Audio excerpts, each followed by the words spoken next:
true patriot love, heed all thy son's command.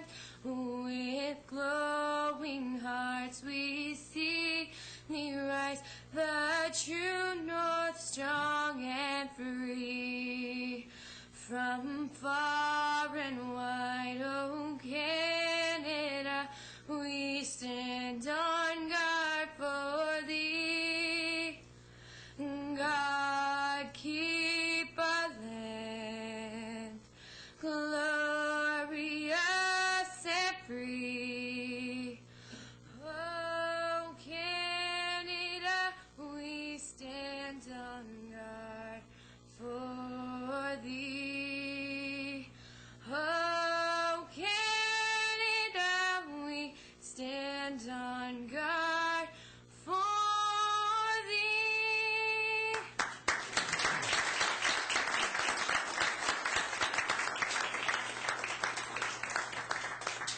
Samantha, on behalf of the members of council, we'd like to thank you for coming this evening to sing the national anthem. Thank you so much. I'd like to call on Councillor Diodati to lead us in prayer, please. Thank you, Your Worship. Father and Son, Holy Spirit. People are often unreasonable, illogical, and self-centered. Forgive them anyway. If you're kind, people may accuse you of selfish, ulterior motives. Be kind anyway. If you're successful, you'll win some false friends and some true enemies. Succeed anyway. If you're honest and frank, people may cheat you. Be honest and frank anyway. What you spend years building, someone could destroy overnight. Build anyway. If you find serenity and happiness, they may be jealous. Be happy anyway. The good you do today, people will often forget tomorrow. Do good anyway. Give the world the best you have. It may never be enough. Give the world the best you have anyway. In the final analysis, it's between you and God. It's never between you and them anyway. Amen.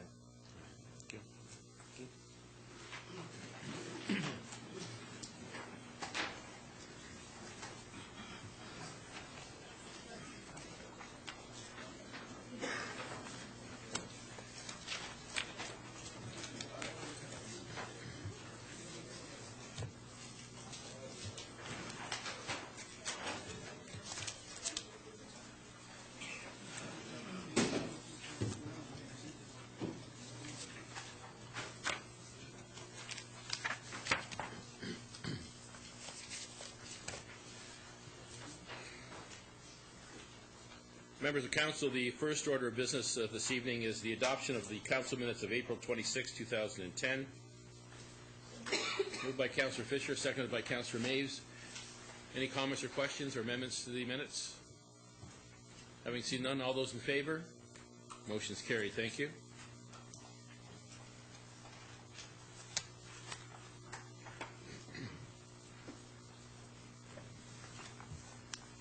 At this time, our first deputy, I'm going to ask for any disclosures of a pecuniary interest before we proceed with deputations. Councillor Wing. Two reports in the bylaw, PD 2010-36 and CD 2010-04 are the two reports, and bylaw 2010-67. They're all dealing with 4955 Clifton Hill, owned by my husband's employer. Okay, so noted. Thank you. Are there any others? Councillor Thompson, sorry. Yeah, I was going to declare a conflict on both of the same, but I've been advised by a solicitor that there are two separate companies, the one that I'm involved in, and it wasn't necessary, so I want to clarify that. Okay, thank you. Are there any others? Okay, we'll move on to deputations. Members of Council, our first deputation this evening is from the Family and Children's Services. They're going to be making a presentation to Council about their Family Centre expansion project in the Niagara Falls location. This evening we have with us Ann Godfrey, the Family and Children's Services Director of Development and Public Relations. Will introduce the presentation, and Chris Stephen, the Executive Director, will conduct the presentation. So welcome. If you'd like to come forward, please. Thanks very much for inviting us here tonight. I'm very pleased to be here, and I want to thank you on behalf of Family and Children's Services for having us here. Family and Children's Services has been in your community for a very long time. for the most part working quietly behind the scenes, but tonight we're very happy to be here with you and to share with you a little bit about the work we're doing with families and children here in Niagara Falls, and also about our exciting plans for expansion at 7900 Canadian Drive. Finally, I'd like to acknowledge the following friends of FACTS who have joined us here this evening to show their support, and if you could just give a little nod from the gallery, we'd appreciate it. We have some staff members with us tonight. We have Claire Jutras, who is the Service Director for Niagara Falls Office, Vesna Benek-Mayer, who's a counsel with Niagara Falls Office, and Vesna Steck, who's also a staff member with Family and Children's Services. We also have some of our very dedicated foster parents. I'm not sure how they got away to be here tonight because I know how busy they are. We have Christine Bartlett. We have Lorianne and Richard Clark, Verna Dell, and Terry Menzies. So thank you for being here with us tonight. We have Wade Stazer, who is the president of FACTS Board of Directors. And we also have three very special guests with us tonight. We have Janie Palmer and Louise Branscombe and Ann Kemp, who are the three co-chairs of our Family Center campaign. Three better co-chairs we couldn't have hoped for. And finally, I'd like to introduce Chris Stephen, who is the Executive Director of Family and Children's Services, and who's going to do the presentation on our behalf. Thanks so much. Thank you.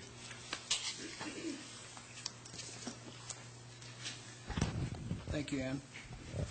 My friend next to me in the gallery suggested I tap the mic to make sure it's working here, and I take it that it is. Yes. Certainly my pleasure to be here this evening with you to share some exciting news and also to remind you about some important contributions that our agency makes across this region every day and has for many years, from Grimsby right through to Niagara and Fort Erie. And if I can just discern which way to advance this, there we go. Family and Children's Services is the local Children's Aid Society for the Niagara region. It's a regional service with branch offices in St. Catharines, Welland, and Niagara Falls. And there's a long history of well over 100 years of serving families and children in the Niagara Falls and Fort Erie communities in particular. In addition to the work of the Children's Aid Society and the child protection services that are so important, we also provide a range of community programs through our Family Counseling Center. These services help families care for children in their own home. We are family-focused. We're working extensively with members of extended family and kin and grandparents and community members to support children and families. We provide foster care and adoption services. Investigation and protection of children at risk is core for the work of a Children's Aid Society, and safety of children is always paramount. We provide support to children and youth in care, and helping them to make a successful transition to become responsible and contributing adults in society is a primary goal of the work that we do. Our community programs are many and numerous, and working with infants and young children and families right up to adults. We have Ontario Early Years programs, early learning and parenting, and child care programs. The Family Counseling Center has a walk-in clinic here in Niagara Falls, our main office in St. Catharines, and that's one of the services we'll be providing in this area. We have adult protection service programs working with intellectually disabled adults, and many special group programs and therapy groups dealing with domestic violence, fetal alcohol syndrome, and men who need help in overcoming their challenges and being healthy fathers to their children. You can see from this map in front of you just the service density of our organization. This is the child welfare services that we're referring to here, and clearly in the Niagara Falls area, as well as St. Catharines and Fort Erie, are strong centers of demand for child protection services. This will give you a sense of the volume of the work that we do. People are sometimes surprised at the number of children and families that come to the attention of the Children's Aid Society in their own community. May be the case here as well. And roughly 25 to 35% of our total volume of child protection is here in Niagara Falls, with a smaller percentage in the Fort Erie area.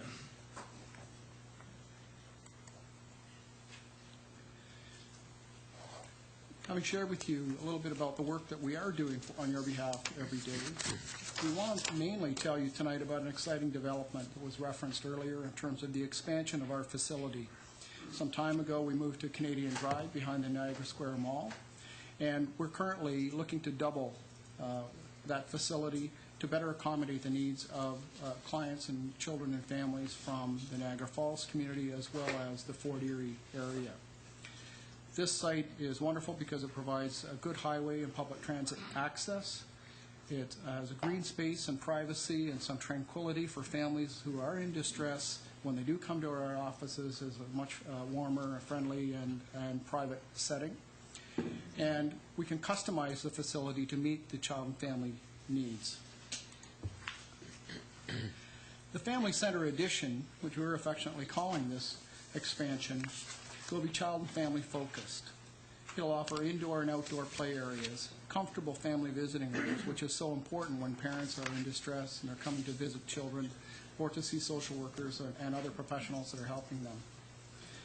There'll be actual space for community programs and meetings and training opportunities, including the possibility of shared space. So if there are other organizations in the community that would wish to use some of our training rooms or our meeting rooms, we're certainly going to be making those available. Touchdown sites for professionals, such as public health nurses and others, would also be available if they're interested in using them.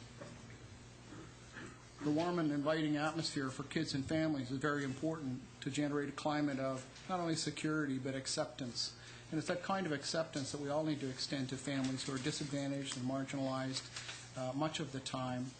And this environment is going to allow our staff to do what they do best, which is helping kids and parents. In essence, it allows us to serve all of the families that we are involved with in Niagara Falls and Fort Erie from this new site. Currently, about a third of the cases from this area are served from our Welland or St. Catharines office. Access and transportation is difficult, and we feel it's our responsibility to provide services in local communities, and so this will help us to consolidate service delivery in one site for both communities.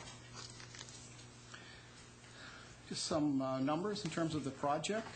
So we're looking to add about 9,000 square feet. The total will be a little over 15 or 16,000 with child and family friendly amenities with an estimated total project cost of $2.51 million. We were successful and very much appreciate the receipt of infrastructure stimulus funding, and we certainly enjoyed a public funding announcement, and Mayor Salsi was able to attend along with our federal and provincial elected representatives to make that very, very important announcement for our service, but also for this community. To complete the funding for the project, we must raise $1 million over the next year or so to be sure that we can cover all of the costs of this expansion. So this is our WISH campaign, and it was kicked off with children from James Morton Elementary School who helped us launch our Child Abuse and Neglect Prevention Month campaign a little over a year ago. We had an art contest that was featured here, and the children came to actually present this on site when we had our official opening of this building. We have an outstanding leadership team for a capital campaign. We're very fortunate to have the leadership and contributions of Anne-Louise Branscombe, Ann Kemp, and Janie Palmer, as Ann introduced you earlier. And very fortunate that the honorary chair is Dr. Robin Williams, and I'm sure you all know how Dr. Williams has pioneered for many years the importance of health and development of young children and support to parents. We have an extraordinary campaign team, including people that you'll recognize, Dr. June Mergel and Bruce Henning from the Niagara Falls community. With this kind of leadership and voluntary commitment and support, we feel that success is assured. And to let you know, we're having early success in the quiet phase of our campaign, and that construction is moving forward, and that the contract has been awarded. I believe we're in discussions now with City Hall around some of the permits and requirements to proceed with construction, and we're hoping to do so sometime in June. So to conclude, we would say just imagine what we can do for the children, youth, and families of Niagara Falls and Fort Erie, keeping services close to home, allowing parents and children to receive services that are timely and helpful so children can remain in their own homes. It's sometimes misunderstood that the primary work of FACTS Niagara is not to remove children from their homes. In fact, for every one child that we may have in our care, and currently there are about 525, we're working with another 7 or 8 children for every one in their own homes. So it's only a portion of the work that we do that actually involves protective care for children. It's a very important part of the work that we do, but we're working actively and with new strategic directions to better support the care of children in their own homes. This facility is going to go a long, long way here in Niagara Falls to help us to do that, and we very much appreciate the opportunity to share this information with you this evening and to provide you with updates along the way as may be requested from council. Thank you very much. Thank you very much, Mr. Chris. And there may be some questions by members of council for Mr. Stephen. Yes, Councillor Diodati. No questions, Your Worship, just a comment through you. And it's absolutely a sad reality that we need something like this in our community, but the reality is that we do. And when I heard about the 3 women that were going to be helping raise the funds, how could you not be supportive? I mean, we referred to them recently at their annual gala as the 3 Amigas. And these 3 ladies, I feel sorry for anybody that gets in the way of them and their checkbook, because I know who I'd be betting on. So, Your Worship, and again, like I said, it's a sad reality, but thank goodness that they've chosen to locate a state-of-the-art facility right here in Niagara Falls so that those children will get the best care that they need to get. Thank you, Your Worship. Thank you very much. Any other members of council? Chris, I'd like to thank you for bringing out a number of your employees and associates, and certainly some of the board. We are certainly supportive. We're glad to see the expansion of the operation. Unfortunately, it's a necessity that we have to deal with, but we look forward to your completing your successful campaign and try to support you in any way we can. Thank you for your presence tonight. Thank you.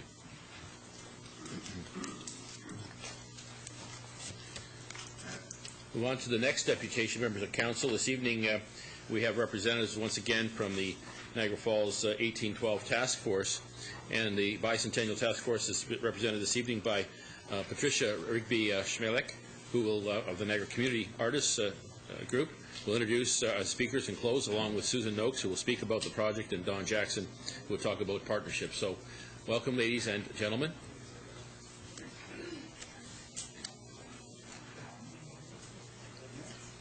Good evening, Your Worship and fellow council members.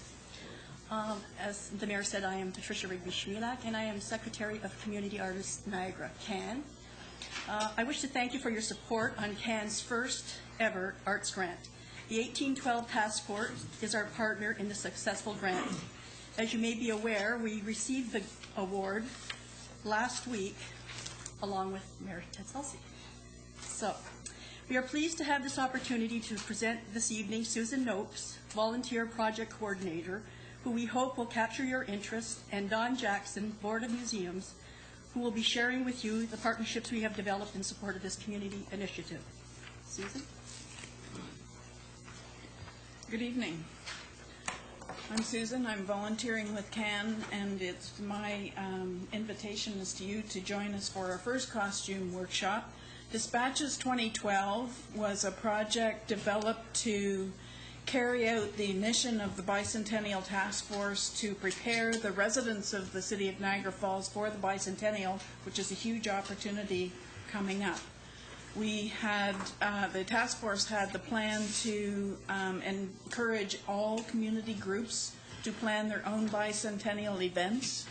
And one of the major things, the topics that comes up always is costume, since this is a totally different period of history. And the Dispatches 2012 project will be a series of seminars and workshops over the next year to develop the skills and the knowledge in the residents so that they feel confident to plan their own bicentennial events. So everyone is welcome to join the steering committee, which will be organizing these seminars in terms of the topics and the speakers, and then to attend them to gain the skills and the knowledge to join art and history together to make a great cultural experience by the time the bicentennial comes here.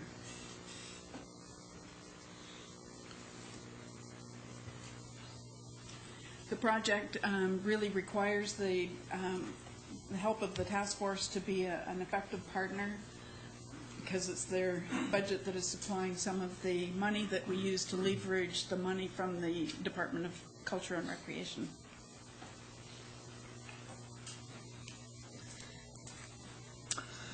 Good evening, Your Worship, councillors, staff, ladies and gentlemen. Surprise, surprise, I'm not here for money tonight. Not tonight, get that word right. It is my honor to attend tonight on behalf of the City of Niagara Falls Board of Museums, as well as your task force, because it is a task force that was set up by this council, to let you know how pleased we are to be a major partner with Community Artists Niagara and the cultural community in Niagara Falls in developing bicentennial-related activities. The grant that was received and was officially presented last week across the street, and Mr. Crater was there, as well as Mr. Selsey. That grant received from Ontario's Cultural Strategic Investment Fund will be used to carry out a whole series of lectures and workshops designed to create awareness about the War of 1812 bicentennial and to develop capacity within the arts and culture sector within Niagara Falls. There's a very natural affinity, obviously, between heritage and arts and culture. A relationship which is recognized in the organizational direction that's taking place within the city structure, and we are looking forward to being part of those new directions as we all move forward. Over the next few years, everybody is going to be bicentennials. You're going to hear a lot about activities that are currently in the planning stage, but will be rolled out very shortly. This event, remember, played a most prominent place in forging Canada's nationhood, particularly the Battle of Lundy's Lane. Little did I know that as a young child, that my own ancestors, true, actually fought in the Battle of Lundy's Lane. It goes back several generations, but my great-great-great-grandfather fought, and his son both fought in the Battle of Lundy's Lane. And part of it survived because here I am today. Maybe that's why I get so emotional and wound up when we're talking about this upcoming bicentennial, because it will be a wonderful event in the city of Niagara Falls and indeed the whole Niagara region and across all portions of the province. I invite everybody that's in attendance here tonight, as well as those who are watching on television, to become just as involved as I am in the various activities planned for Dispatches 2012, as well as many that are yet to be announced. I would be remiss if I did not introduce some people, because these are people that you normally would not see at an occasion such as this. But the museum staff is here tonight. I would like to introduce Maya Bannerman, Deborah Legg, Sarah Bars Ogilvie. We do have one of our board members in attendance tonight. I think he's been in attendance at your council meetings regularly, but Mr. Tony Caruso is a member of the Board of Museums. But in particular, I would like to introduce for her swan song our museum's manager, Kathy Powell. For those of you who do not know, Kathy is leaving us. She says for greener pastures, but I'm not too sure I believe her. But job opportunities come up, and people have to take advantage of things as they happen. We're truly going to miss her. The city will miss her. If you haven't already heard, there is a farewell reception. She'll kill me for this. She really will. There is a farewell reception scheduled for between 4 and 5 p.m. this coming Friday at the temporary location of the Niagara Falls History Museum, which is the Niagara Falls Armory. So if you're available, come on down. There is one activity that a member of the task force mentioned to me some time ago that I thought was pretty exciting, and I'm hoping that someone, either in this room or out there, may take it upon him or herself to try and go ahead with this activity. Everybody in this room knows what I'm talking about when I mention the song I Believe. Everybody does. It became the unofficial official theme song of the Winter Olympics in Vancouver. And the task force member that I was talking to was bemoaning the fact that somebody has not come along and developed some type of music that will be most appropriate for the bicentennial of the War of 1812. So as I leave you tonight, I issue that challenge to anybody in the room or anybody that's listening. We would love to get that kind of exposure as far as the bicentennial is concerned. Thank you very much. Thank you very much, Don. And once again, we'd like to thank you for being here with us tonight to share your passion and also the commitment of yourself and the board and certainly our dedicated employees. We wish Kathy a great send-off, and hopefully we can attend on Friday to wish you well. And we certainly are very pleased that you're taking on this additional initiative with Canada artists as well. So we are pleased as well. If you'd like to make any further comments, please do so. Just in conclusion, we look forward to the opportunity to work with the City of Niagara Falls and our community partners in Dispatches 2012, a project that we believe will unite the arts and history to create a cultural experience for the special bicentennial coming up. So thank you for your time tonight, and if you have any questions regarding the deputation, we're prepared to answer them. Yes, are there any questions for Patricia? No, we are really encouraged that there's a number of events being planned, as you said, and we're looking forward to those, and perhaps you can give a special lesson on sewing on brass buttons and the like. I think that might be Susan's Great. forte. Putting you in the right place. Thank you very much for your presentation this evening. Thank you, Your Worship. Thank you. Mr. Clerk, would you introduce the next item on the agenda, please? Your Worship, a public meeting is now being convened to consider a proposed amendment to the city zoning bylaw to permit increases to the list of permitted uses, floor areas, and building height, and to extend parking exemption for certain uses for 4955 Clifton Hill. Notice was given by first-class mail in accordance with the Planning Act on Friday, April 9th, 2010, and by posting a sign on the property in question. Anyone who wants notice of the passage of the zoning bylaw amendment or preserve their opportunity to appeal to the Ontario Municipal Board shall leave their name on the sign-in sheets outside the council chamber. Thank you very much, Mr. Clerk. At this time, I'm going to ask the Director of Planning to explain the purpose and the reason for the proposed bylaw amendment. Mr. Hurlovich. Thank you, Your Worship. This property involves the restaurant and associated facilities known as Dave & Buster's on Clifton Hill. The property is located at the northeast corner of Clifton Hill and Oneida Lane. It's surrounded by a number of tourist commercial uses, hotels, restaurants, and attractions. The one part of the application is to seek additional height. The owners wish to add a new facade to the front of the building to enliven the building and the streetscape, and part of that would entail creating a new facade, as you see pictured in front of you.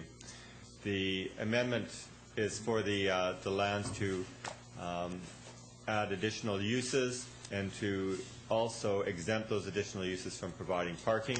There's also an increase in floor areas for certain uses on the property, and then, as I mentioned a minute ago, the height of the building will also be increased to accommodate the architectural features. The property is zoned tourist commercial with a special provision 844, which recognizes a limited range of uses and exempts those uses from having to provide parking, and also places floor area limits. We held a neighborhood meeting on April the 8th. No members of the public attended that meeting.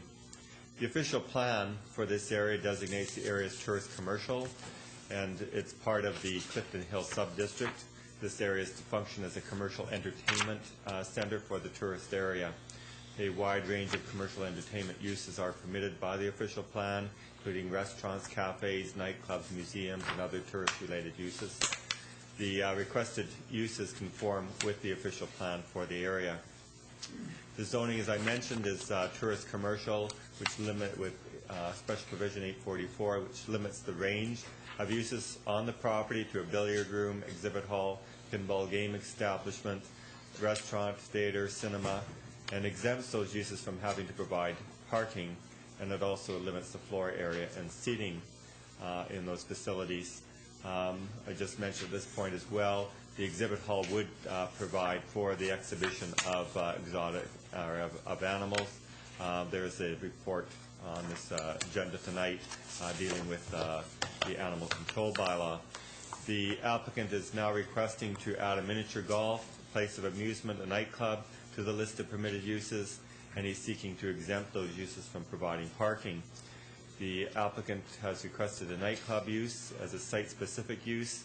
The official plan, as I mentioned a minute ago, contemplates that a nightclub would be something that would locate in the Clifton Hill area. Planning Division is currently studying the definition of a nightclub and the appropriate regulations. Currently, nightclubs operate in the tourist core, either as extensions of restaurants after hours or as a dance hall. The term dance hall is somewhat outdated, but it would provide for this use until that study is complete. The dance hall or nightclub use would have the same occupancy as the restaurant, which is 330 patrons, and should be regulated by this amending bylaw. The place of amusement and miniature golf courses are entertainment uses that we already find in the Clifton Hill area, so they're appropriate. The zoning on the property exempts site-specifically those uses from having to provide parking. That was based on a parking demand analysis that was done by the applicant. They determined that 21 parking spaces would be required.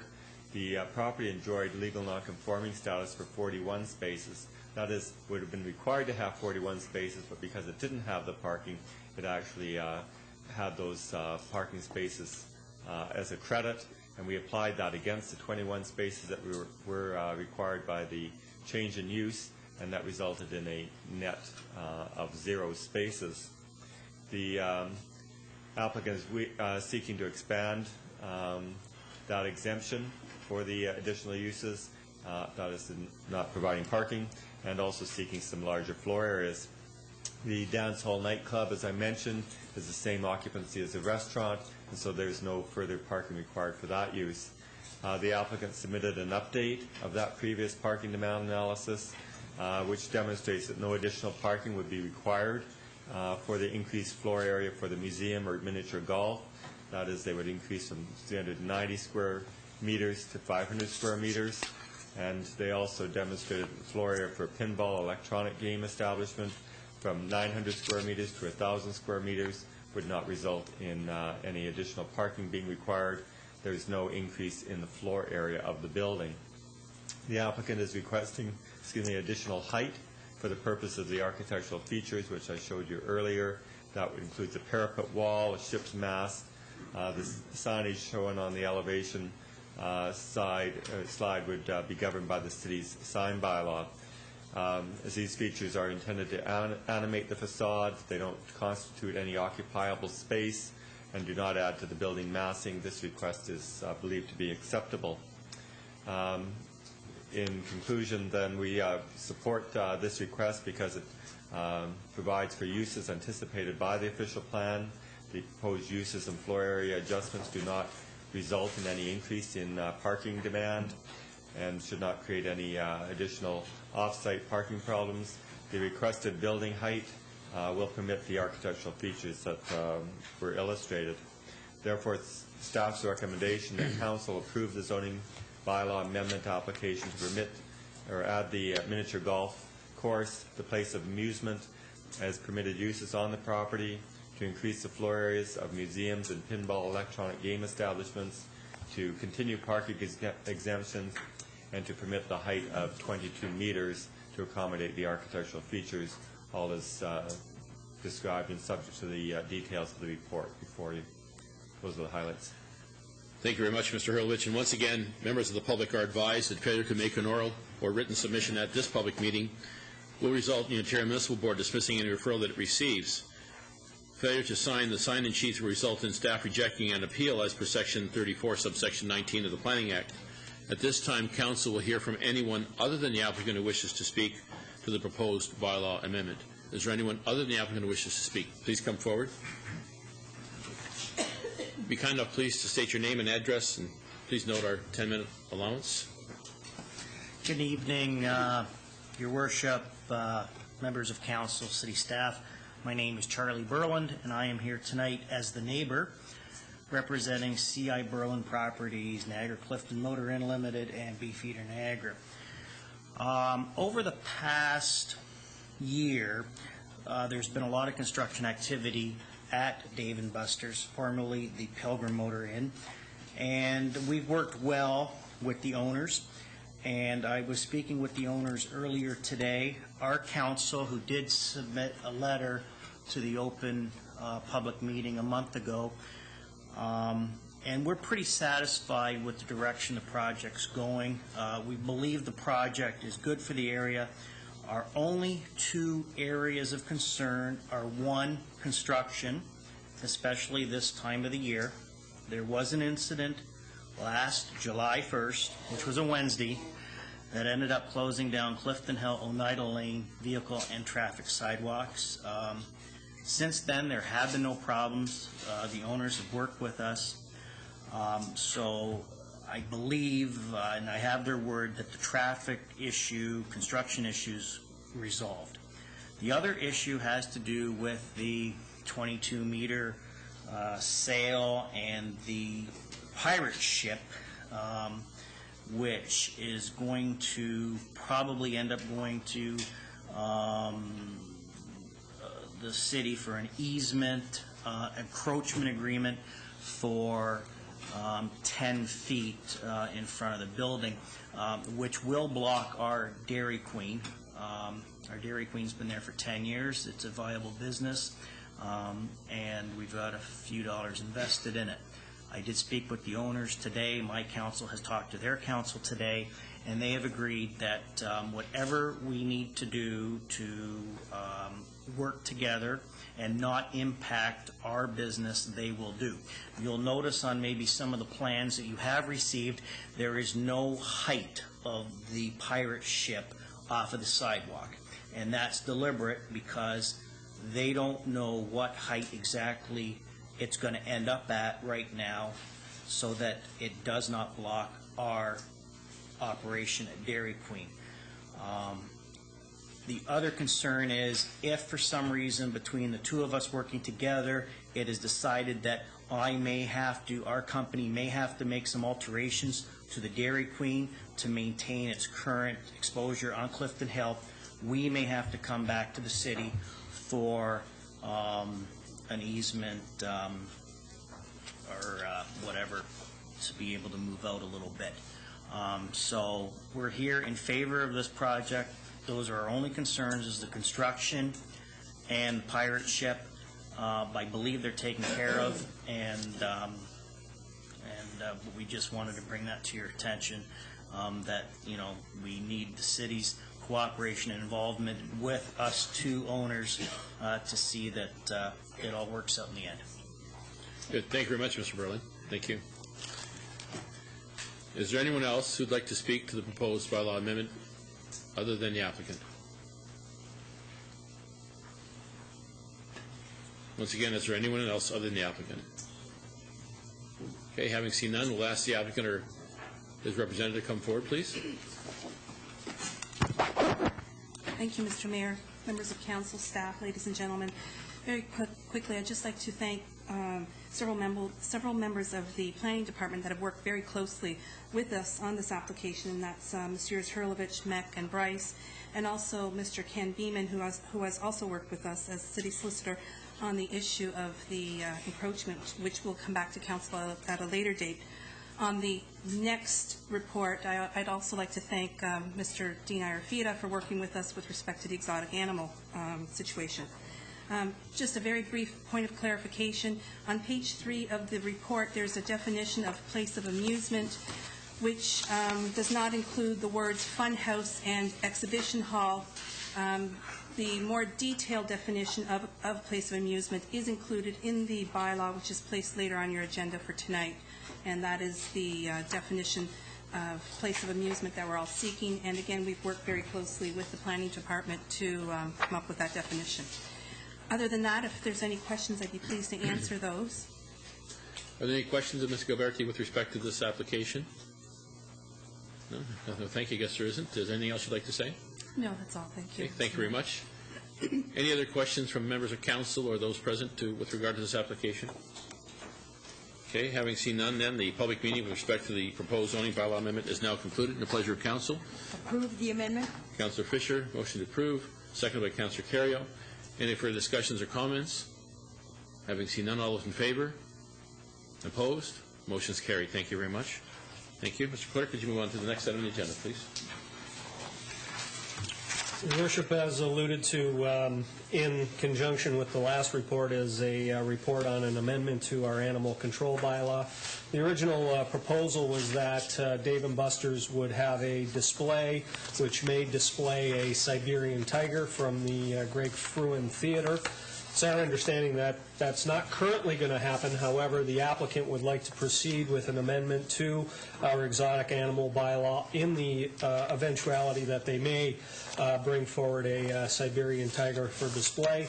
The staff recommendation is that council approve it in principle, so that if they do decide to go ahead with the tiger, they give us appropriate notification so we can do the inspection.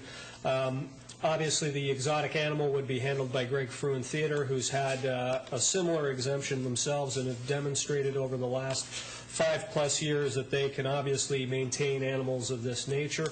This isn't a public meeting under the Planning Act per se, but we did use the neighborhood meeting process to bring forward this issue as well. As Mr. Hurlovich said, no one attended. However, I think as a courtesy, Your Worship, if you can just gauge the gallery to see if anyone's interested in speaking, and perhaps Ms. Gilberti may wish to speak as well. Thank you. Yes, is there anyone present who'd like to speak to this matter? Once again, is there anyone present who'd like to speak to this matter? Ms. Gilberti, do you have any intention to speak on behalf of the applicant?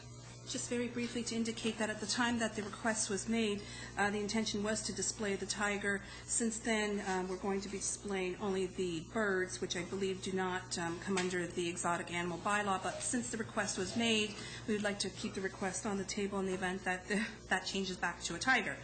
And if there's any questions also with respect to any of that, I'd be pleased to answer. Are there any questions by members of council, Ms. Gilberti, with regard to this amendment? Okay, thank you very much. I'd also like to thank Teresa Favreau for assisting with all of this as well. Animals are just as important as the height of buildings are. Thank you very much. And we have a recommendation before us. I'm going to call on Councillor Carrio. Yes? Moved by Councillor Carrio, seconded by Councillor Diodati. Any comments or questions by any members of council? Having seen none, we'll call the vote. All those in favor? Motion's carried. Thank you very much. Mr. Clerk, would you introduce the next item, please?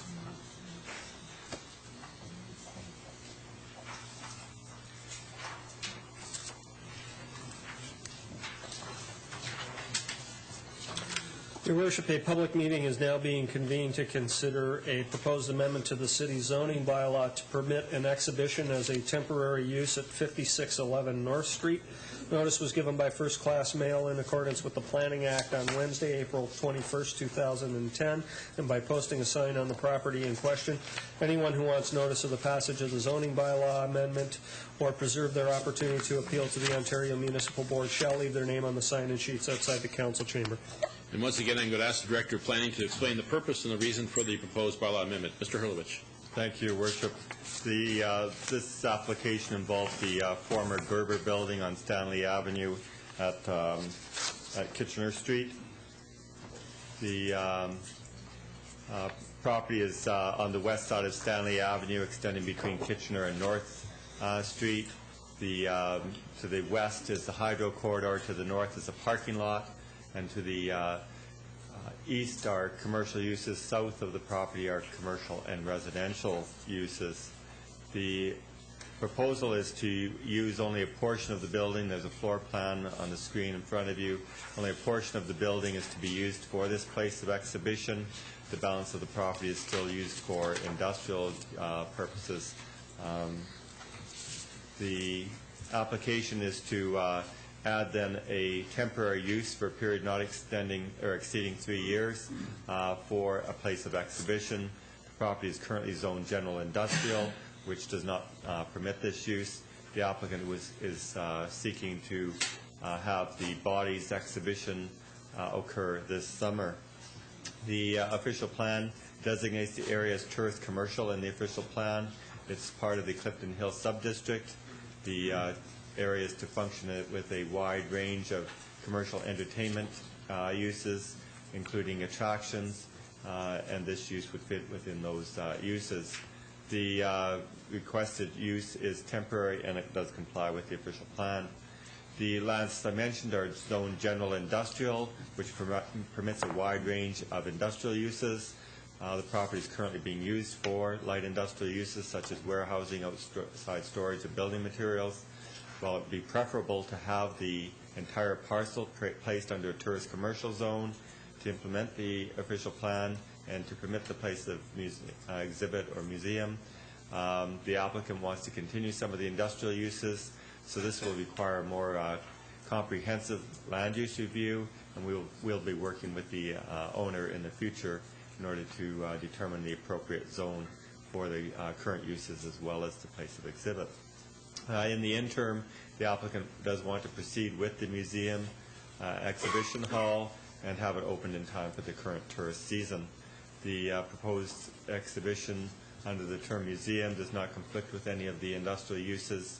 This property, should the property be rezoned in the future as tourist commercial, it would also permit this museum use as of right. There are no alterations to the building. There are approximately 27 parking spaces required. This is the same amount of parking as required for the former warehouse, so there is no change in that regard. The applicant has requested the zoning amendment to permit the exhibition on a temporary basis for a period of 3 years. So, although the current exhibit would be for this season only, the Planning Act allows for a maximum of 3 years, and we're entertaining that in this application. The request can be supported because the museum use is contemplated by the official plan. The use can be accommodated within the existing building, and a future amendment will be prepared in conjunction with the owner. Therefore, staff is recommending that Council approve the zoning bylaw amendment application to permit the museum exhibition hall in the existing building on a temporary basis for a period not extending or exceeding 3 years. The bylaw is located later in the agenda tonight. Those are the highlights. Thank you very much, Mr. Hurlovich. And once again, members of the public are advised that failure to make an oral or written submission at this public meeting will result in the Ontario Municipal Board dismissing any referral that it receives. Failure to sign the sign-in sheets will result in staff rejecting an appeal as per Section 34, subsection 19 of the Planning Act. At this time, Council will hear from anyone other than the applicant who wishes to speak to the proposed bylaw amendment. Is there anyone other than the applicant who wishes to speak? Once again, is there anyone other than the applicant who wishes to speak to this proposed bylaw amendment? Okay. Having seen none, at this time, Council will hear from the applicant or his representative.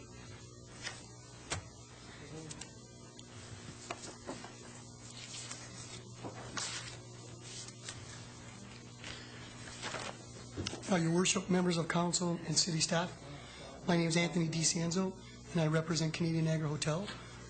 I'm in agreement with agree and support everything that the comments made by the Director of Planning, Mr. Alex Hurlovich. Just like to comment a little bit about the actual exhibit. Bodies the exhibit is a first-class attraction with worldwide recognition and is a perfect fit for Niagara Falls. Excuse me. Could I have some order, please? Okay.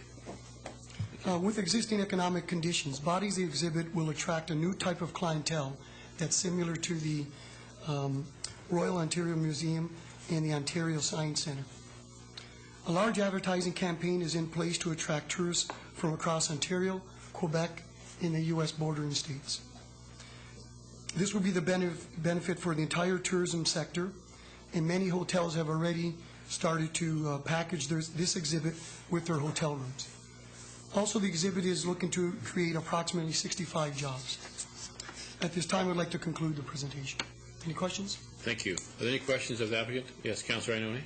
Thank you, Mr. Mayor. I just got to say congratulations. I was in New York in the summer last year, and this exhibit is at the seaport, and they were lined up down the block to get into this exhibit, and I think it's going to be a great pull for Niagara Falls. So when you close the meeting, I'd be happy to make the motion.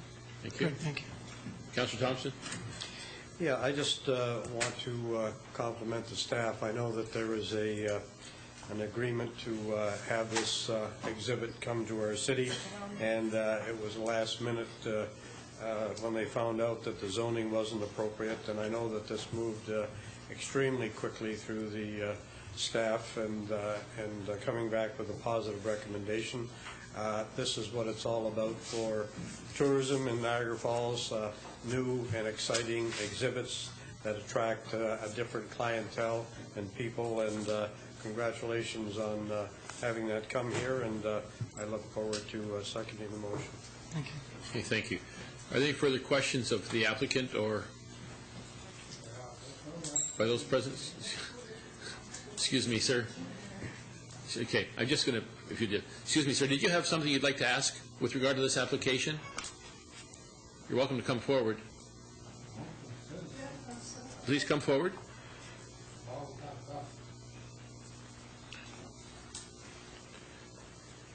Our property just across the street from the Gerber. Yes, could you just mention your name, please, and your address? For Martin Stefanek. Okay. It's 5540 North Street. 5530 North? 40. 5540 North, yes, Yeah. okay. Did you have a question of the applicant? And we are concerned about that thing that's going to come there, that is going to affect our life there, daily life, because there is so much dust and traffic is going to be there. Well, do you have is that your specific concern? Yeah, about the mostly about the dust from the unpaid driver there. Okay, perhaps the applicant can express. If they can improve condition of the road there or something. Well, we're working on the road, but the road is regional municipality's responsibility. But if that's the concern about traffic, we have an arterial road there. But perhaps the applicant can address the parking situation. Is that your concern? Yeah. Okay. Is there anything else? No. Okay. Thank you very much. Mr. DeCenzo, would you like to address is there a dust problem with regard to parking lot? Yeah, as of right now, there's more vehicular traffic, probably with larger trucks and that type of stuff. Once this attraction opens up, I think she'll find that it'll be more cars, vans, that type of thing, and we will be reducing our trucks and that type of entrance, using that entrance. We can, or apply some type of environmentally friendly oil solution to the parking lot to help to accommodate her concerns. Okay. Thank you. We appreciate that. Are there any other questions of the applicant by members of council? At this time, then, the public meeting with respect to the proposed zoning bylaw amendment is now concluded, and I have Councillor Thompson with a motion to approve, and seconded by Councillor Ioannoni. Any further questions or comments by members of council? Having seen none, all those in favor? Motion is carried. Thank you very much. Thank you.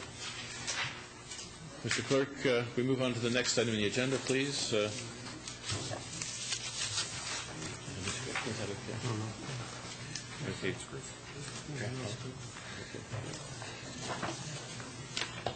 Your Worship, Council will recall last month, April 12th meeting, we had a draft plan of vacant land condominium.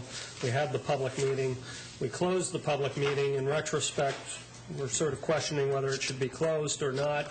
Having said that, what staff did was notify the two parties from the public that had expressed an interest and were here on April 12th and sent them notification. So this isn't a formal planning meeting similar to what we did on April 12th, but as a courtesy, we have extended notification to the two residents that had an interest in this, and we've just asked that council approve the resolution that we have on the agenda, and that His Worship obviously ask the applicant to speak and the two members of the public should they wish. Thank you very much, Mr. Clerk. We do have a resolution before us. Members of council resolve that council permit the interested residents an opportunity to speak should they wish. I'd like to have a motion to adopt that, please. Moved by Councillor Thompson, seconded by Councillor, was it Ioannoni? Thank you. Any comments? Having seen none, all those in favor? Motion is carried. At this time, I'd like to ask if there's anyone who wishes to speak again to this matter. Is there anyone present who wishes to speak to this matter from the gallery? Once again, please come forward, sir. If you kind enough to state your name and address.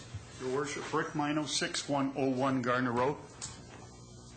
We just want to see, the both of us just want to see if the fence is being put up or what is happening with the property. So you're concerned about the fence, sir? Yes, sir. Okay. And the concern is, we talked, and if it's possible, I don't know if it is, in a lot of sites, the fence is put up before the building is done to contain the dust and the... You can order your tickets to see Ronnie McDowell on Friday night, or you see TCB Band, Elvis's original TCB Band, starring James Burton, Ronnie Tudd, Jerry Schiff, and Glenn Harden, being fronted by Terry Mike. Please come forward again, and your name. Good evening, Mr. Mayor, members of council. My name is Chris Miller. Welcome back. Thank you. Upper Canada Consulting. I'd just like to say that since that time, staff, of course, having taken back and prepared a report on this, dealing with the matter of fencing, that they have, again, once concluded that the fencing is appropriate, and we certainly support that recommendation, so we would ask that we move forward on that. Okay, I know that last time we did ask if you were in a position to commit on behalf of the applicant, but I guess you weren't, so now you have directions, right? Yes. Instructions, okay. Thank you very much.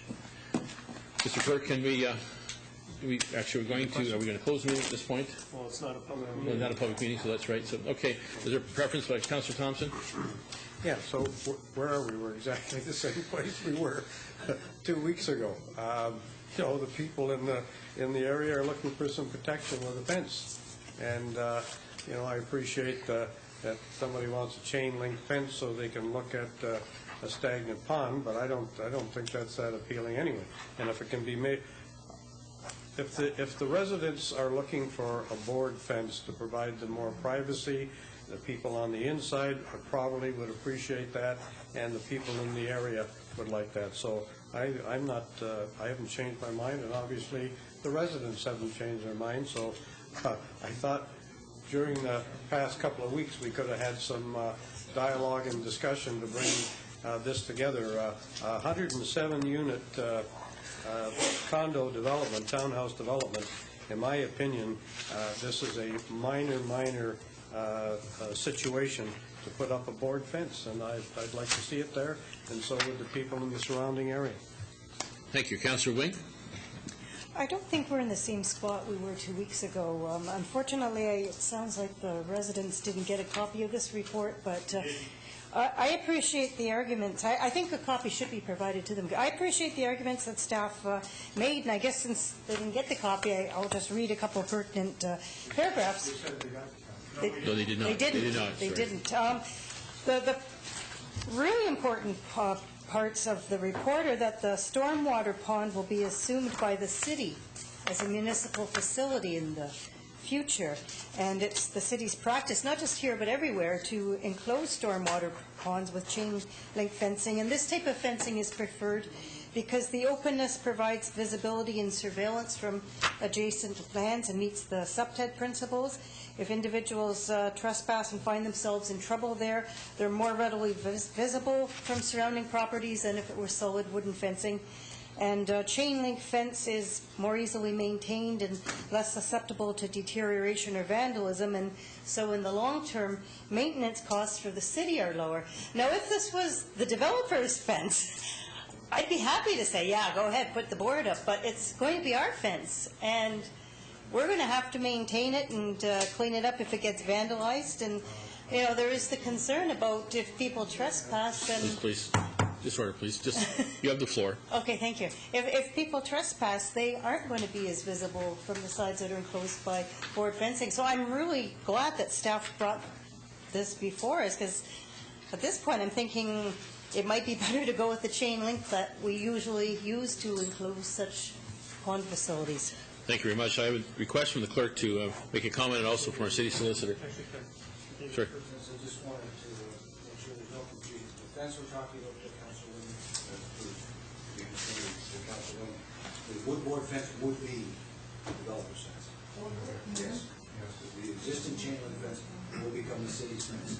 But the woodboard fence we're discussing would be a fence associated with the project. That doesn't change the rationale of the view and that sort of thing. It's just that. I think that's important. That to be clear. So then, point of clarification, are we talking then about two fences side by side, a board fence inside, a chain link fence? Because that's just inviting weeds that you can't get at. Mr. Hurlovich? Excuse me, please. Yeah, please, let's just answer. Mr. Hurlovich, would you like to address that, please? Likely. Okay. Okay. Mr. Clerk? Just with regard to the notice, with all due respect to Mr. Mino, he would have received a notice from our planning department, and the last sentence of that notice says a copy of the Planning and Development Division's report for the public meeting on the application will be available after 4 p.m. on Wednesday, May 5th, 2010. So you could have got a copy of the report. You can always contact me as the clerk, and we can email you a copy, so it's available. Okay. Any other comments from members of council? Yes, Councillor Peter Angelo. Yeah, Your Worship, just a question actually through you to any city staff. I'm just wondering, I mean, we have other stormwater management ponds in the city. I know there's one on Kaler Road out by Beaver Dams, and that one there has chain link fence, but if you take a look at the homes, they all have board-on-board fence, you know, along the stormwater management pond. There's one on McLeod Road right beside the school that I'm at. If you take a look at 3 sides where there's no homes, it's all chain link fence. There's actually a chain link fence on the 4th side, but that's where the homes are, and there's all board-on-board fencing. So, I mean, there is board-on-board fencing on most of the residential homes that abut these things. Okay, thank you. Mr. Miller? Yes. Do you have any further comments? Yes, I would. I guess, first of all, the chain link fence and the pond, of course, is part of the subdivision agreement as the subdivision was developed and approved and, I think, registered in February 2008. The chain link fencing, as the councillor has indicated, that it is a SEPTED principle, that it does add safety, being able to view onto the pond from all angles, so there's certainly that to consider.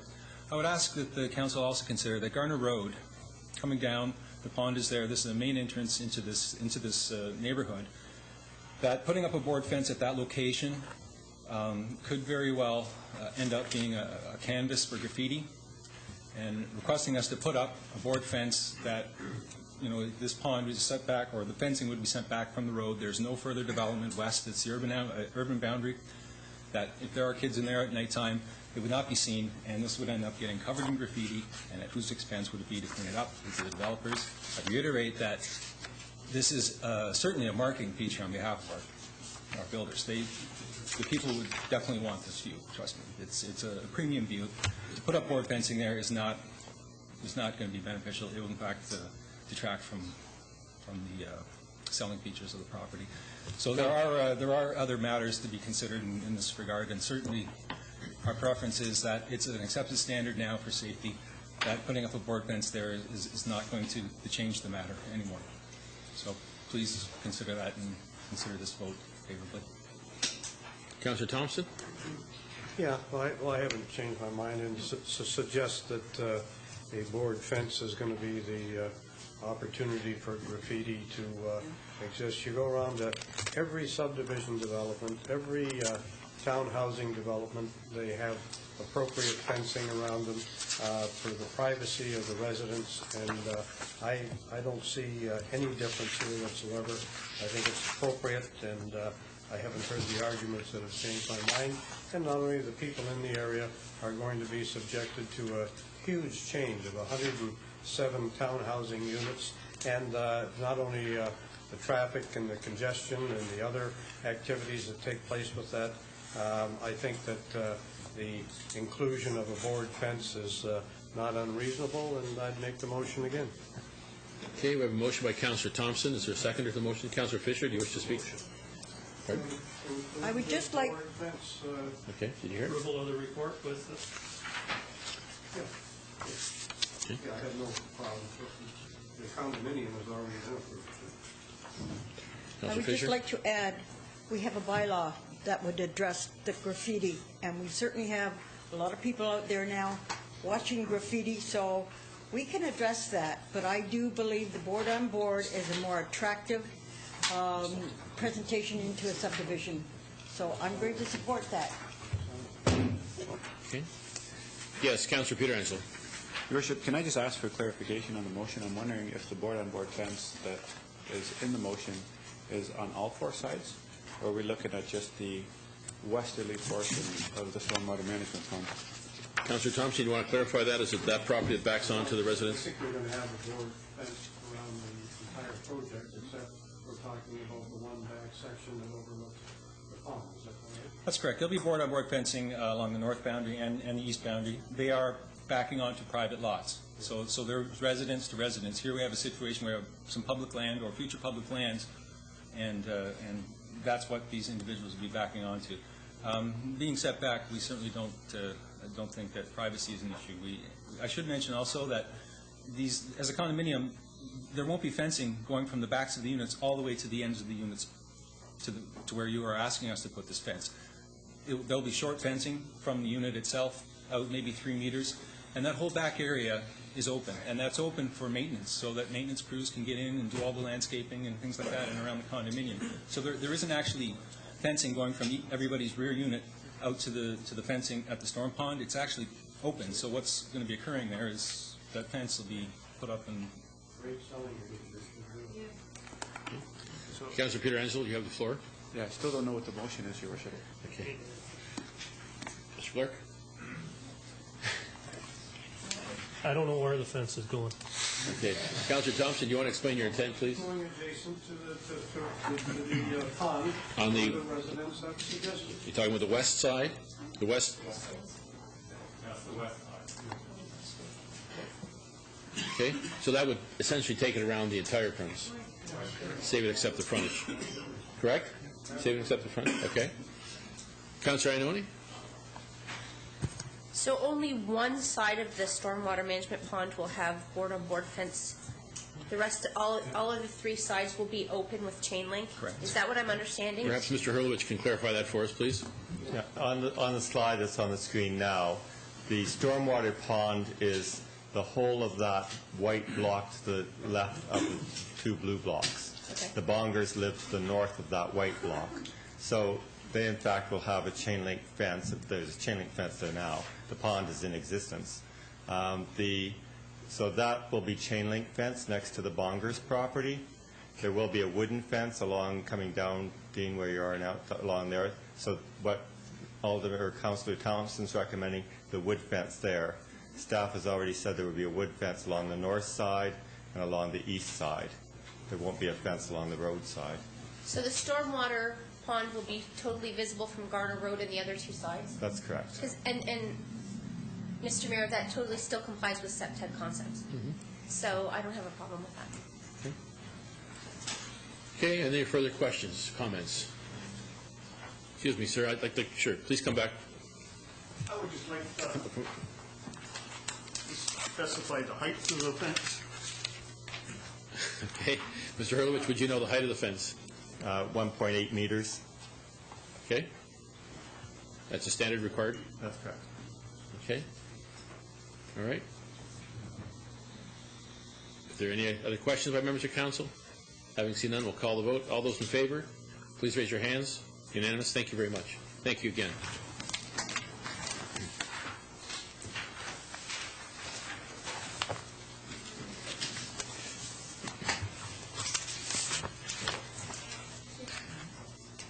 Members of council, I'd like to begin this evening by highlighting some of the positive community events we've had recently in the city.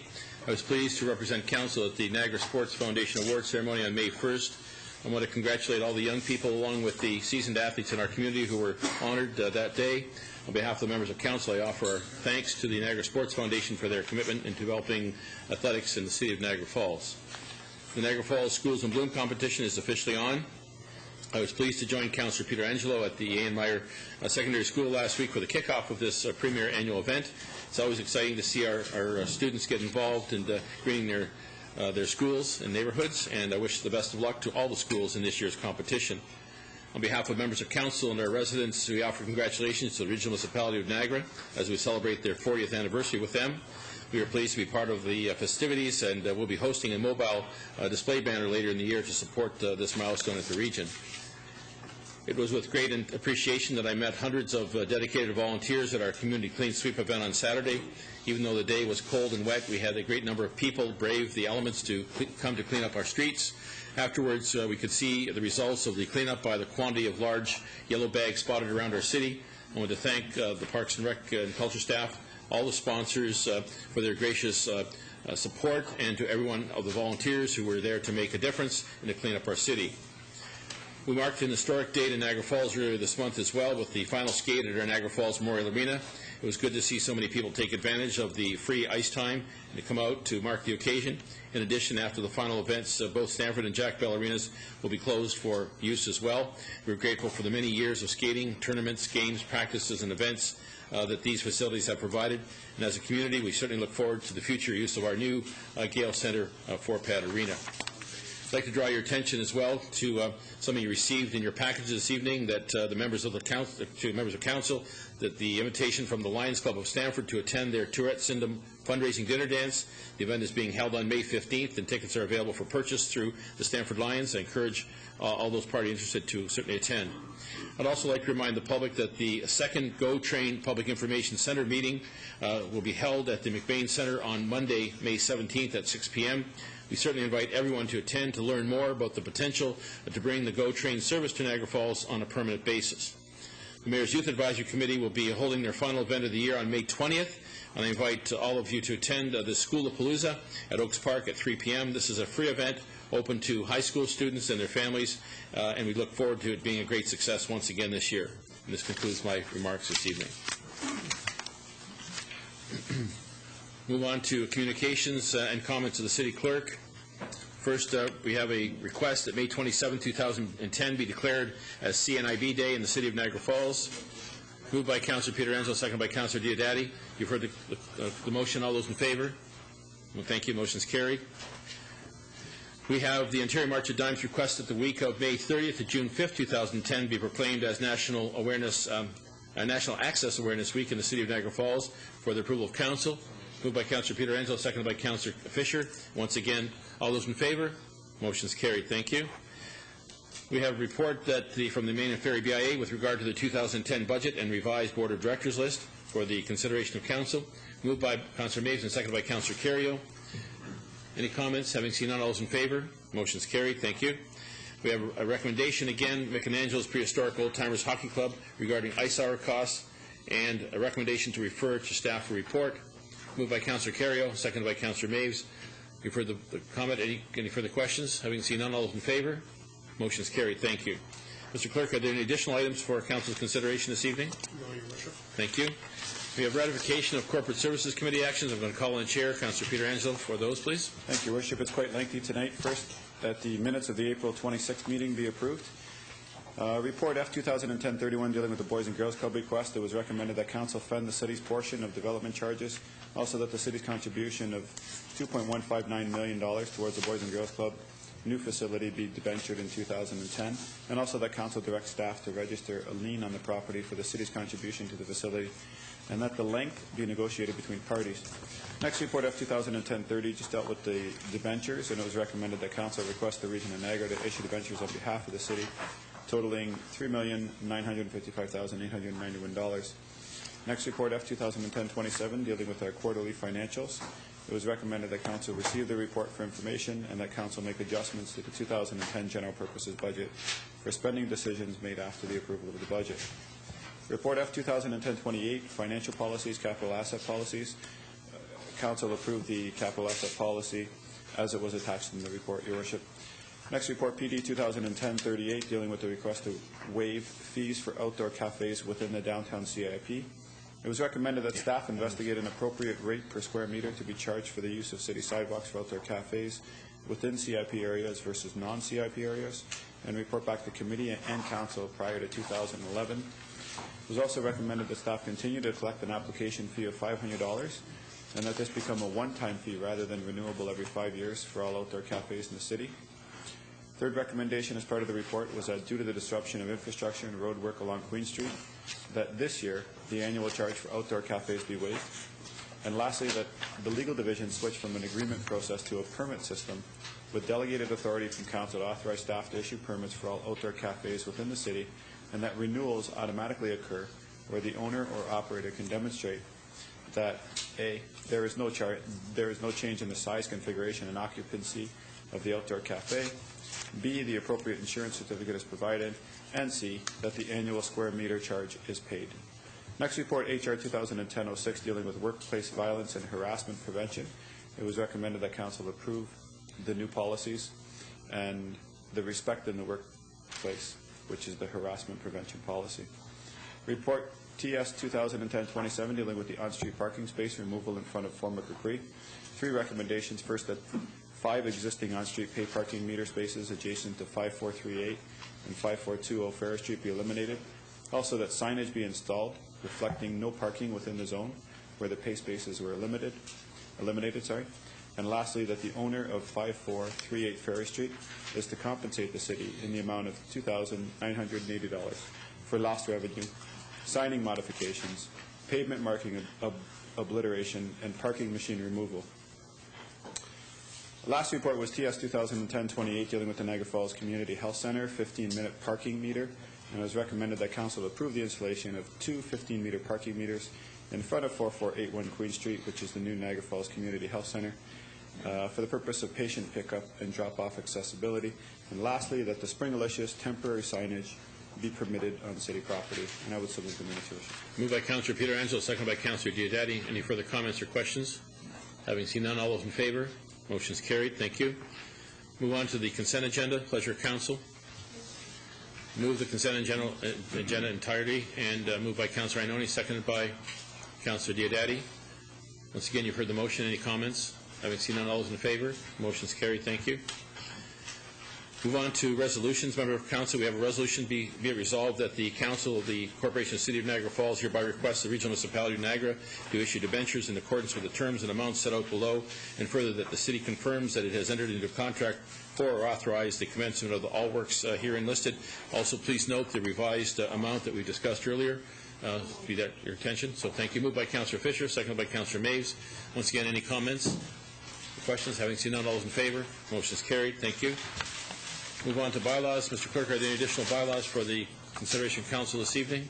Yes, Your Worship. There's one additional bylaw, which is the execution of agreement related to Deerfield Estates. That's in your handouts. Also point out that there will be a minor wording change in bylaw 2010-69. It's actually Ontario Power Generation Incorporated, not Ontario Hydro Generation Incorporated. We'll make that change. Okay, thank you. So noted. Once again, you can have a motion to introduce the bylaws. Bylaws be given a first reading. Moved by Councillor Peter Angelo, seconded by Councillor Diodati. Council has heard the motion. Any questions or comments? Having seen none, all those in favor? Motion is carried. Bylaws 2010-66 to 2010-72 read a first time. We have a motion to give the bylaws a second and third reading. Moved by Councillor Diodati, seconded by Councillor Peter Angelo. Once again, Council has heard the motion. Any comments or questions? Having seen none, all those in favor? Motion is carried. Thank you. Bylaws 2010-66 to 2010-72 read a second and third time and passed. Thank you. Move on to new business. Councillor Ioannoni. Thank you, Mr. Mayor. I wondered if at any time during your downtown steering committee the situation with the Rosberg's building and when the potential demolition will take place, it's an eyesore. Do we have any idea when it's going down? Yes, I'm going to ask our CEO to address that. We've had a number of complaints in the last number of weeks, and we're anxious to have that property taken care of. Mr. CEO? Yes, Mr. Mayor. That item was brought up at the downtown steering committee earlier tonight, and with the owner of the property indicated that he has quotations in for the cleanup, that he's going to be proceeding with that, and it should take approximately 30 days to have somebody on site and having the property cleaned. Councillor Ioannoni. He will have someone on site in 30 days, or within 30 days the site will be cleaned? I believe he indicated within 30 days he'll have somebody on site. And do we have a mechanism to make sure that happens? It's been sitting there a long time. Yes, we'll have our staff follow up on it, and our staff is monitoring it to make sure that any particulates on site are properly handled. So we did actually have a meeting with our staff this morning. There's some issues on site that we want to make sure are handled properly, so our staff will be following up with that. Okay, thank you. Okay. Councillor Diodati. Thank you, Your Worship. Your Worship, I wanted to bring a motion forward that I think would help us track certain directives that we give to staff. And I created my own pending items list file that I have at home. And sometimes it's hard to track. We all give motions, we make ask for reports, we give directives. And the motion I'd like to make tonight, Your Worship, is that we have an ongoing pending item list. That's a running list of directives from council, whether they be motions or motions for reports or directives or otherwise. Often, reports don't see the light of the day. They maybe fall through the cracks. I think this will ensure accountability and follow-up, and as well, it'll help us to track the directives that we give to staff. And I would make the motion that that would come with every council package, Your Worship, with the directive and the status, if it's ongoing or whatever the case is, and perhaps an estimated time of resolution, so that we have some idea if it's 6 months, if it's a year, whatever the case is, Your Worship. At least this way we can all be tracking it together. I know in the past I've looked or I've inquired about a report that I helped bring a motion forward here in the council, and we don't hear back. Or once we mention it, maybe it's brought forward that, yeah, well, it's out there. And I just think this would help us with accountability and to help us track directives of this council. So I would make that motion, Your Worship. Okay, moved by Councillor Diodati, seconded by Councillor Ioannoni. Any comments or questions? Mr. Clerk, do you wish to make a comment? We do have a service request system on our computer, which we actually do put the council items on as well. We've been working on this system for quite some time as far as tweaking it and making sure it works. But those items are on that list, and I know the CAO's secretary has that ongoing list. So obviously we can produce it fairly easily. Okay, that answers the question. Councillor? Yeah. Okay. As long as we can get a copy of that list, Your Worship. I know that it's been years since staff first started working on that system, and I thought it was great, except we had to put doing the system on the pending item list because it didn't happen. So at least something that's real simply accessible. And I know there's the U Drive that a lot of the staff here utilize at the city, but we don't have as easily. It's not as easily accessible for us with our BlackBerries. So if we can get a printout the old-fashioned way, that'd be really handy. Okay, thank you, Councillor Thompson. Maybe you could tell us where some of the reports stand with respect to their standing on the report. Where does the meeting with our regional counterparts that we passed? Where does the assistant mayor fit onto that category? Where can you bring us all those things on the report that you're talking about? They're all on the list. They're all on the list, eh? I can't wait to see the list. I thought they gone to Never Never Land. Okay. All of yours are at the bottom of the list. I can tell you that's the truth. Are there any other comments? Yes. Okay. No, go ahead. Okay. Sorry. Okay, yes, I'm sorry. We'll call the vote. All those in favor of the motion, please raise your hand. Thank you very much. Thank you. Councillor Pietrangelo. Yeah, Your Worship, at our in-camera meeting, do we not have to ratify anything? No? No, I'm advised by the clerk that's not the personnel matter. Nothing? Okay. Then I'll go on to 4th Avenue, Your Worship. I remember a bunch of months ago the residents came down and they were looking for some traffic calming measures. Just wondering where we are with that, because it's on the list. Because, I mean, the arena's slated to open in less than 2 months now, and, so far I don't think that there's anything down there. Through Mr. Mayor, and I did have a chance to talk to Mr. Dren about this last week. The region has taken some steps at the intersection with respect to timing of the light, but transportation is going to be meeting with the residents. I believe it's within the next couple of weeks to go over some other measures. But I'll get Mr. Dren. We'll email that date out to you as to what date that meeting is. But I know it is planned prior to the opening. Okay. Thank you. Councillor Maves? Councillor Thomas, do you have another point? No, sure. This council approved a railway relocation committee some time ago, and we had several meetings. I think the last one was last September, and we were concerned about the safety crossing at Pettit Avenue and Morrison Street there with the railway, and we were concerned about the weather, so we wanted to meet before November when the weather turned. The only concern that we had, we didn't specify which year. So I've been talking to some of the members of the committee. They're very concerned that this has fallen off the radar. You probably don't have it on your list, but could we reinstate that committee and get some meetings? We were making some good progress, I thought, with some of the people involved with the railroad and others, and I think that the people involved, particularly Mr. Visapon, has several new suggestions that he's been calling me regularly and asking when the next meeting is going to be, so I'd appreciate it if we could have a meeting before November of this year, and maybe we can come up with some solutions regarding railway relocation. And in fact, there may be some interesting discussions with the new Walmart and Canadian Tire and the other development, commercial development at the south end of the city. It may actually alleviate some of the traffic in that particular area that we were worried about at Morrison and Dorchester. Anyway, the meeting, they'd really appreciate if we could have one. We can do that, Councillor, and I don't know if Mr. Holman wants to make any further comment. Mr. Holman, are you in a position to make any comment without reflecting on the file? Not really, Mr. Mayor. I haven't picked up that file yet, but it's something that I spoke to my executive assistant today, and we'll look at getting a meeting set up within the next one. Okay, thank you. We'll get that settled. Thank you again. Any other requests? Councillor Mapes. Yeah, Your Worship, just a question, perhaps. I'm just wondering, it seems we're able to get a running track and things like that going in the city very quickly. I'm just wondering, the new arena is going to be open in about 6 or 7 weeks, somewhere around there.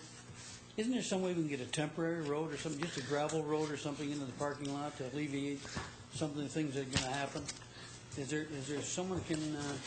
Our CEO wants to make a comment with respect to that. Thank you, Councillor. I wish it was that easy. It's just dealing with some of the environmental approvals that you need to get over the former SciTech lands, and that's the difficulty we're facing.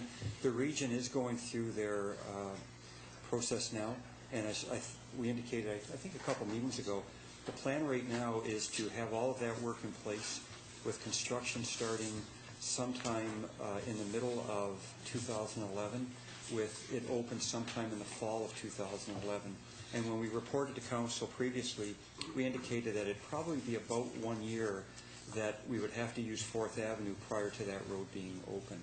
So that's still the time frame, and that is on schedule for that. But there's no possible way you can extend that road in Palmer Park or something to get in there somehow, because it seems everybody's able to play baseball there, but everybody's afraid 10 yards over they're going to get cancer from driving across the field. It just seems strange to me. Well, there's a couple things with... Just to give it a temporary road in there. Well, there's a couple things with traffic control and entrances with that volume of traffic. There's hydro easements that you'd have to cross over, and we'd have to get their approvals. By the time you go through all that process, they probably will have the road open. So our staff has investigated that, but our best solution right now is to push on with the region, getting that road constructed, and trying to do anything we can on 4th Avenue to appease the neighbors and make that as palatable as possible over that first year of operation of the arena. Thank you. The last thing I just wanted to say, I wanted to, on behalf of Council, the passing of Tony DiGiacomo's mom passed away, and Tony's been very active with the Charavan for a number of years in Niagara Transit, and I just want to wish the Giacomo family our condolences. Thank you, Councillor. We weren't aware of that. When was the passing? Okay, yes, we weren't aware. We'll certainly send our letter of condolence. I don't know if it's been posted yet, but we'll certainly do that. Thank you. Any other new business? Moved adjournment by Councillor Inoni, seconded by Councillor Diodati. All those in favor? Motion is carried. Thank you.